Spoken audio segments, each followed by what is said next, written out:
bienvenue dans Villa Uli. Avant de commencer cette nouvelle capsule bien-être, je souhaitais vous présenter notre partenaire. Bonjour.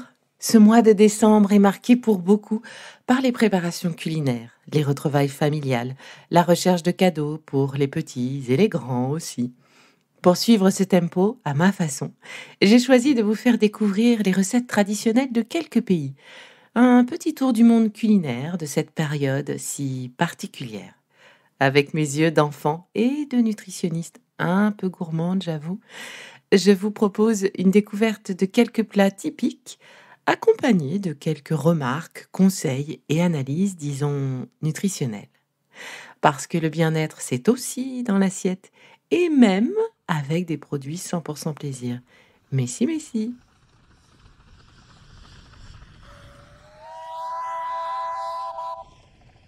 Première escale, la Provence. Pas de cigales en ce moment, mais les fourneaux battent leur plein pour préparer, entre autres, les 13 desserts traditionnels de notre région. Alors si je vous dis 13, à quoi pensez-vous? En réalité, le nombre 13, c'est le nombre de convives présents lors de la scène, le dernier repas de Jésus avec ses apôtres, 12 apôtres, plus lui. Et dans la tradition provençale, ces 13 desserts sont disposés sur 3 nappes blanches, au milieu de 3 bougies ou 3 chandeliers, avec 3 coupelles de blé, du blé germé que l'on aura planté à la Sainte-Barbe, le 4 décembre. Pourquoi 3? Eh bien, c'est le symbole de la Trinité. Cette tradition n'est pas clairement datée dans le temps, mais l'on sait qu'elle remonte à plusieurs siècles. Bref, suffisamment pour qu'un Noël en Provence soit marqué de ces 13 desserts. Et chaque dessert de cette table gargantuesque possède une symbolique. Tout d'abord, la pompe à huile, qu'il est préférable de présenter rompue, comme Jésus le fit avec le pain et non coupé au couteau.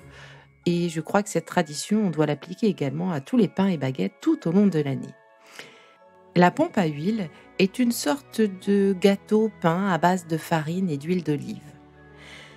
Une variante en cette saison, c'est la fougasse à la fleur d'oranger ou la pompe à huile à la fleur d'oranger. On ajoute donc à la farine, à l'huile d'olive, de la cassonade et de la fleur d'oranger.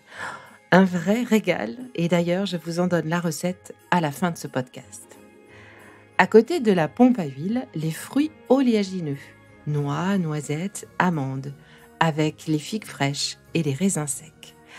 Alors, ce que j'appelle un mendiant, c'est-à-dire une figue sèche remplie de plusieurs fruits oléagineux, semble incorrect.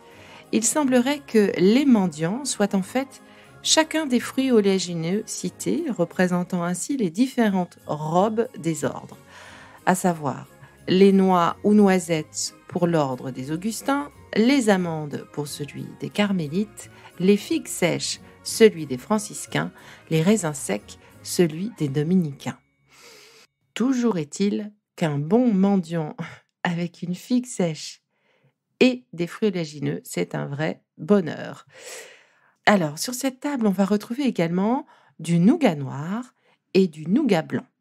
La différence entre les deux nougats étant la préparation, l'un rajoutant donc des blancs d'œufs. Et ce nougat blanc va représenter le pénitent blanc et le nougat noir, eh bien, le pénitent noir. Alors, que sont les pénitents? Eh bien, il s'agit d'un ordre très ancien relié au christianisme. Viennent ensuite les dattes, symbole de l'Orient d'où vient le Christ et symbole aussi des rois mages.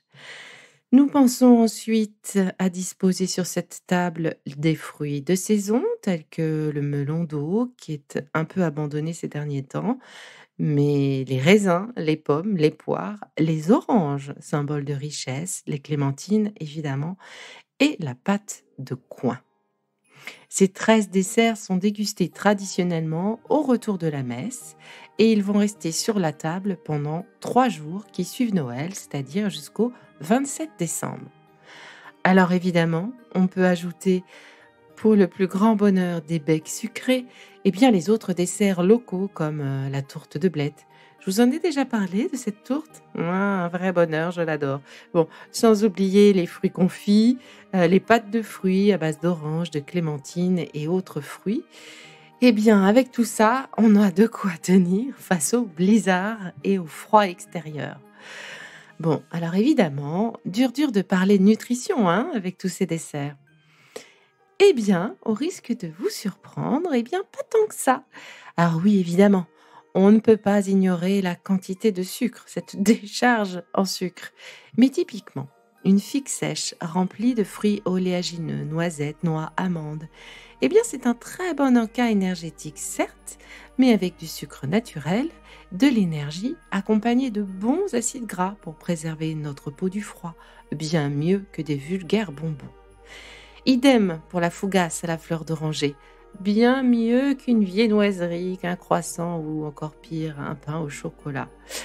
De meilleurs acides gras protecteurs avec cette huile d'olive, protecteur de notre système cardiovasculaire.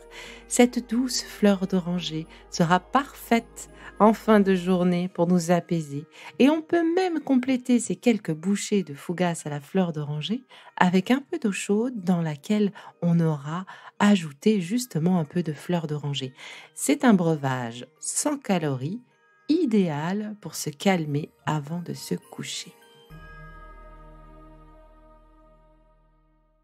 Allez, assez attendu, je vous donne la recette de la fougasse à la fleur d'oranger. Alors, pour 500 g de farine, préparez 2 bonnes cuillères à soupe d'huile d'olive, 3 œufs, 120 g de sucre, 5 g de sel fin, 5 à 8 centilitres de fleur d'oranger et 25 g de levure de boulanger. Commencez par faire votre levain, c'est-à-dire mélanger 100 g de farine environ, un peu d'eau tiède, environ un quart d'un verre, et la levure. Mélangez bien et laissez reposer 2 heures à température ambiante. Une fois fait, mélangez cette fois tout le reste de la farine avec l'huile, les œufs, le sucre, le sel, la fleur d'oranger.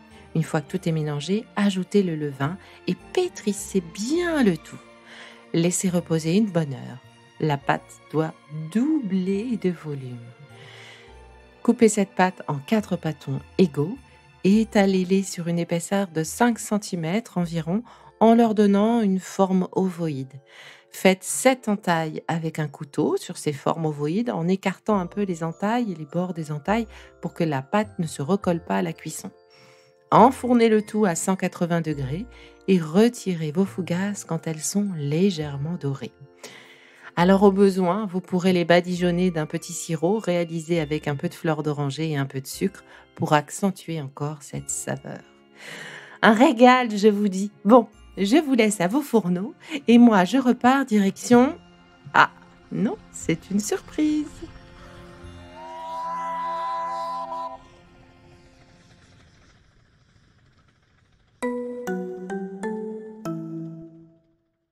Bon, c'est fini pour aujourd'hui, mais on se retrouve très vite, c'est promis, pour la suite du programme Be Lively.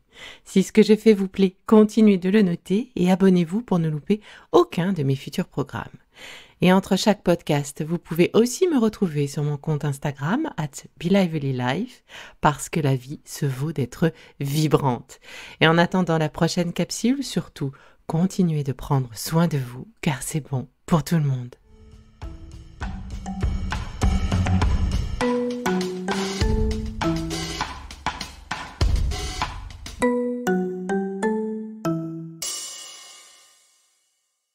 Le contenu que vous venez d'écouter n'est pas un dispositif médical et ne peut pas se substituer à l'avis d'un médecin basé sur votre situation personnelle. En cas de doute, consultez votre médecin.